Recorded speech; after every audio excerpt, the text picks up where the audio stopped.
Hi everyone, my name is Cheyenne Tyler Jacobs and I have the pleasure of sitting down with Miles Triplett and Alexandria Reed of Die With You. So first of all, did y'all plan to like color coordinate it or did he just steal your outfit? He stole my outfit. No, why would you think, no, my favorite color is red. My favorite color is red. So she was like, oh, let me match him, match his fly. I'm like, oh, geez, leave me alone. It's like never stops. If you just established though both of your favorite colors red, couldn't it have been that she just also picked red? Thank you. Yeah, but I like my explanation better. So we're gonna go with that.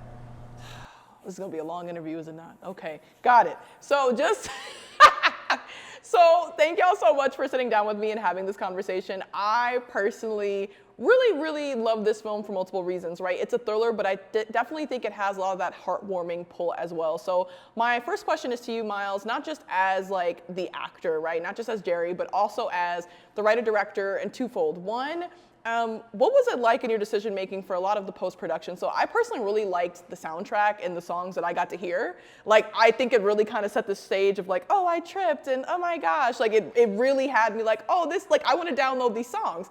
And also just a lot of those montages of like, wow, like this is like a couple. So on a post-production standpoint, or even maybe as you were writing and directing, were your wheels already turning of like, oh, I'm about to like edit the hell out of this and this music is about to be fire? Like I would just love to know like where you pulled out that from, because the music, especially the music, had me. Thank you. I really genuinely appreciate that. One of the biggest compliments I can ever get about any of my films is the soundtrack and the music that I put in the films, is because I take such pride in whatever music that I put in there. And yeah, a lot of the music I already knew I was going to use before we even started filming. It's an artist by the name of Duka, which is probably a lot of the songs that you heard of. And he's such a very talented artist. He makes a lot of love songs and stuff. So when I was writing the film, I was like, oh, I'm about to use a lot of his songs like in this film. So yeah, I'm very intentional about the soundtrack and the score whenever I'm making any of my films. Okay, and again, it truly shows, like at one point I was just like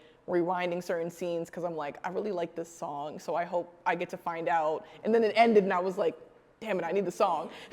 And then Alexandria, for yourself, this being your first film and just like, applause for you because you did amazing. So when you stepped into like that audition, whether it was like in person, online, I'm not sure how it was done, what was that energy you brought? Like what were you telling yourself of being like, you know what, I saw this casting, I saw this role, and like, this is mine. Like I got this, I am Twyla. So it was a self-tape, and the specific scene was the dinner scene, the first one. And I don't know, as soon as I read it, I was just like, ooh, this is good. Like just from that one scene. And so, I don't know, with the audition, I kind of was like, this is kind of like a comedy from the size he had sent me. And then once I met with him in person and then he sent me the actual script, I was like, oh, this is it. Like, this is it? Yeah, I fell in love with like the whole thing. And how did you know it was her? Like when you saw that, how did you know, like, I know you're gonna have to give her a compliment. I'm sorry, yeah, I put you in that position. But how did you know? How did you know, like, this is my Twyla? When she came to the callback, she was very prepared. She stood out amongst the rest of the other actors that are brought back, you know, for the callback. And no, I really liked how she approached the character. It was just, it's her first film, all right? And this was such a baby of mine that, I really contemplated for a good amount of time, like before I decided to cast her, strictly for that reason. But I think I had a conversation with her and just pretty much told her like the vision and kind of like what would be expected of her. And I wanted to see like her response to that conversation. And I think that's when I was like, okay, this is my Twyla, because, being a lead of a film comes with, like, she's in more scenes than me. Like, she's in more of the movie than, like, I am. So it's like carrying that is such a big responsibility. And so I think I needed to have that conversation with her to fully be confident in her that she's my Twyla. Oh, I love that. And again, I also love the professional aspect, too, of you being like, it's you, but it's your first, so like, do I go for it, do I not? Because I think that's really real, right? It's really real to say, like, you are it, but I don't know if I can invest this baby right here. And I think that really just speaks to how much you shine. And you really can see the shine. And I think I heard folks talking even throughout, other interviewers saying how you really just gave it your all. I think Miles at one point said you gave it your all. And if there's one scene I wrote down for a question, because it really had me, was when you already laughing, when you took your behind over that table, right? I was just like, the glass went this way, like then we was rolling on the floor. Like, I just have to know, like, what was like the behind the scene of like she about to fling herself across the stage? Because like I had to rewind it back. I'm like, oh, she really went across that table. Like the things were still on it and everything. Like if you could just walk me through the preparation and just do it, because I was cracking up. At first I was like, oh, and then when I watched it again, I'm like, she really threw herself on that table. Like, I love that. Was probably one of my favorite ones. Was that I was actually looking forward to doing that scene, and I didn't know this information. Oh, yeah, that was because if you watch it, like she went all the way. Yeah, absolutely. Yeah. So favorite scene for you? Yeah, it was. I don't know. It was just like it's not me, like. So that's what I was like really excited about, and I think we only did it in one take. Yeah, we only had one try. Because the way she did it kind of fucked everything up. So it was like, well, I hope we got it because this is all we have to use. I was terrified because it's like we talked about it, so obviously it's in the script and stuff, but when she actually got on the table, I got scared because I had to catch her. You know what I'm saying? Because your face was like, what's happening? Yeah, no, that was real. That was real because it just dawned on me like I'm about to have a body like thrown on me, and I don't want to like fall back in this chair. So it's like I'm literally trying to think about, okay, how can I catch her? And then we're still safe and we're not freaking falling on the glass that's now on the ground. I was gonna ask about like that safety aspect too, especially of it being your first film and you having a lot of films under your belt. Were you kind of, in the back of your head, like, I really hope her first film is not, I like seriously injure her. Like in that moment, a little bit of like, please don't get hurt on my set. I have that mindset with everybody. Please don't. With everybody, but it's like. Set. But it was more so like I just think that specifically was something we never rehearsed it. We rehearsed all of the fight scenes and all that. Oh, that one wasn't. No, because we couldn't. We couldn't really rehearse it. Like I think we tested her out, like, getting on the table. We were trying to like figure out exactly like how can the table hold her? Can she get across the table? Like, how should I receive her and stuff? So it's like we kind of walked through it a little bit, but that first, what you see in the film is kind of the first time we really did it, and just because I was scared to test it out. And then once again, she do get hurt or something happens, so it's like, hey, well, we're gonna do it. Let's just do it and let's just see what happens. So okay, well, I'm happy it worked out, and like I said, it looked great because the fear in your eyes I took as he's like, oh snap, like she because the conversation before is like, you crazy, a little crazy, salmon, and salmon. So, and then to see you just jump across, it really, even though, like you said, that fear was really there, it shined through. So I want to pivot to, I think, really the depth of this conversation, right? Like, we are in love, and then we're allergic to each other. And you kind of already spoke about a little bit earlier how, you kind of came up with this, like you wanted a thriller. So my question is, when you're writing the script, and even as both of y'all, as the actors reading it, and I think there's a moment for each of you, right, not to ruin it, where you kind of recognize this went from love to obsession. So my question is for your characters, do you think that obsession, however, was already there? Or do you think it was like triggered by a specific event in the movie? So for each of you, it was kind of the seeing you with someone else. Do you think that triggered, if we want to say, like that obsession, murder, crazy coming out? Or do you think it was literally already there from when we were drinking that Capri Sun? I think it was. I think it was both. I think it was there, but it never had to come out until they were triggered by something. So when she sees and talks to another girl that was dating the man that she loves, that triggered her for it to come out. I was gonna say, for you, Alexandria, I do think Twyla got some boyfriends that have just disappeared. I don't know, something about the way, some, boyfriends disappear, some girls that might have, disappear. It's just something about your character in specific. I feel like she was always unhinged. And I feel like Jerry was like, he was pushed to being unhinged. I'm not sure if y'all felt that way about your No, character. I agree. I think she made me crazy. You can stand up for She yourself. has that effect on people. She had. Well, you saw us rolling around, so probably that was that night where it was like, Yeah, got that's me. what I was gonna say. oh, sure. Like, honestly, because like that moment afterwards when they're sitting in the In the bed? yeah.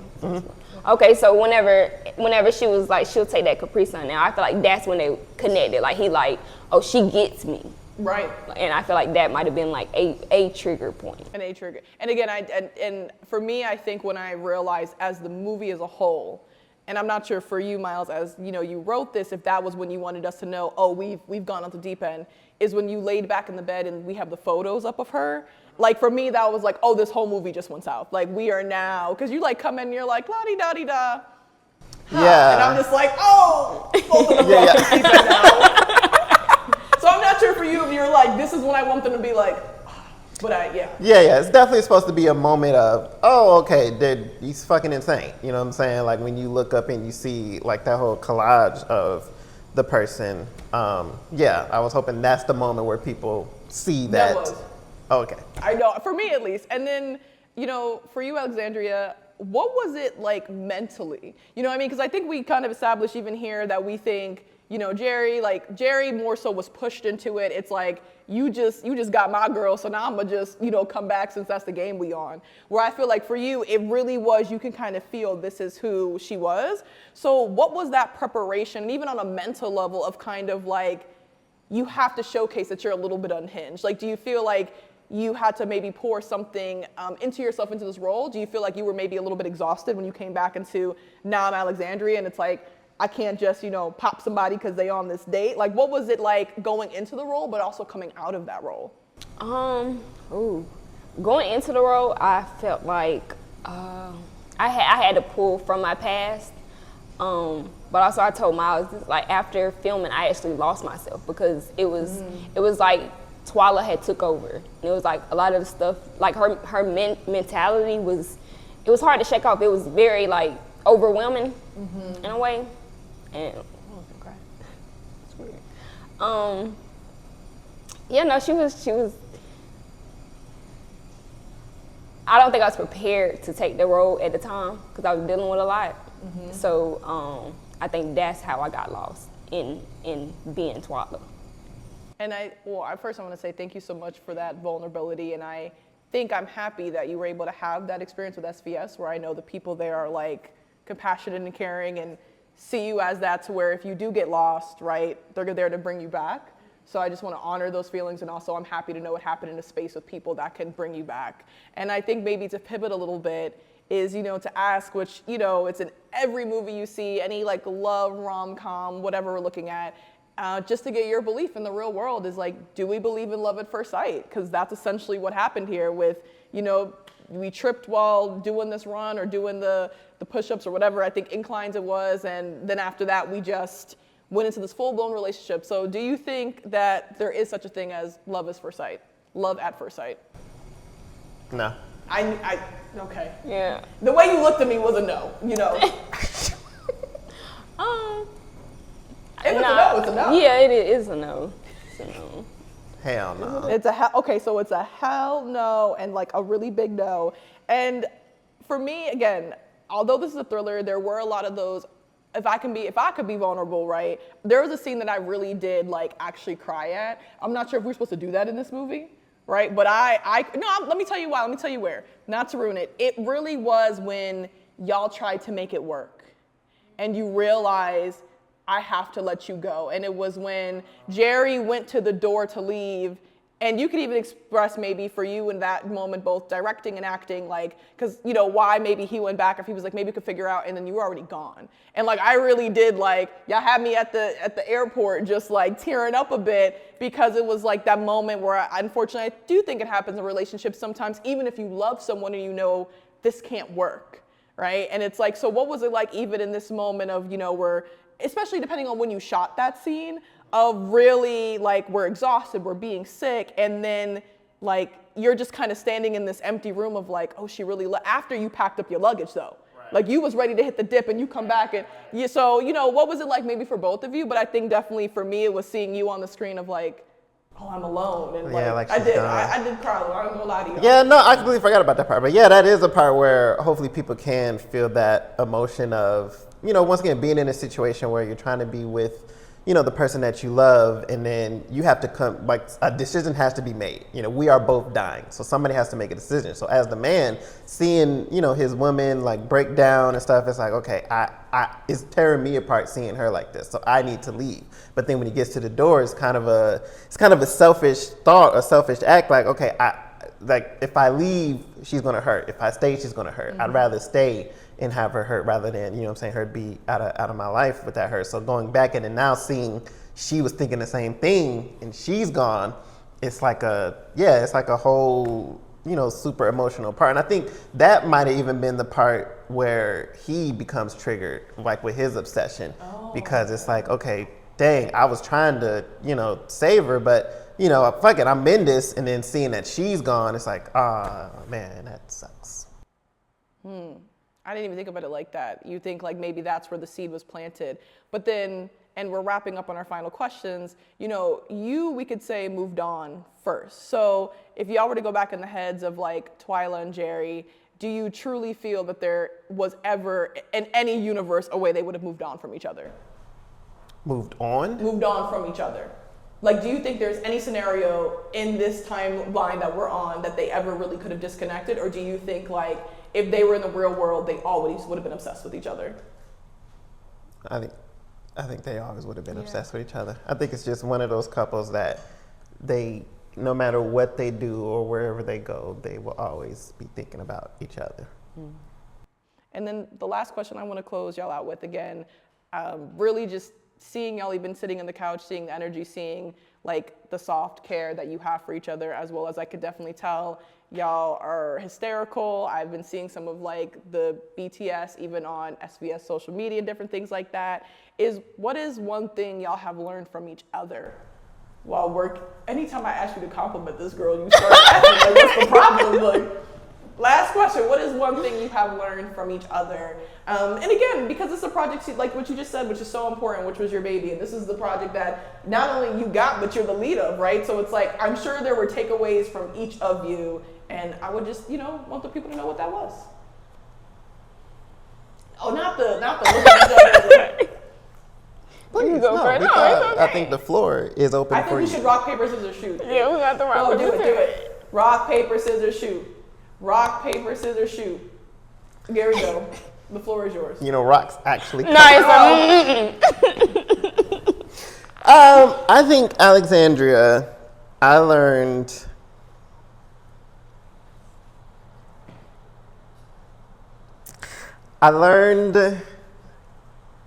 to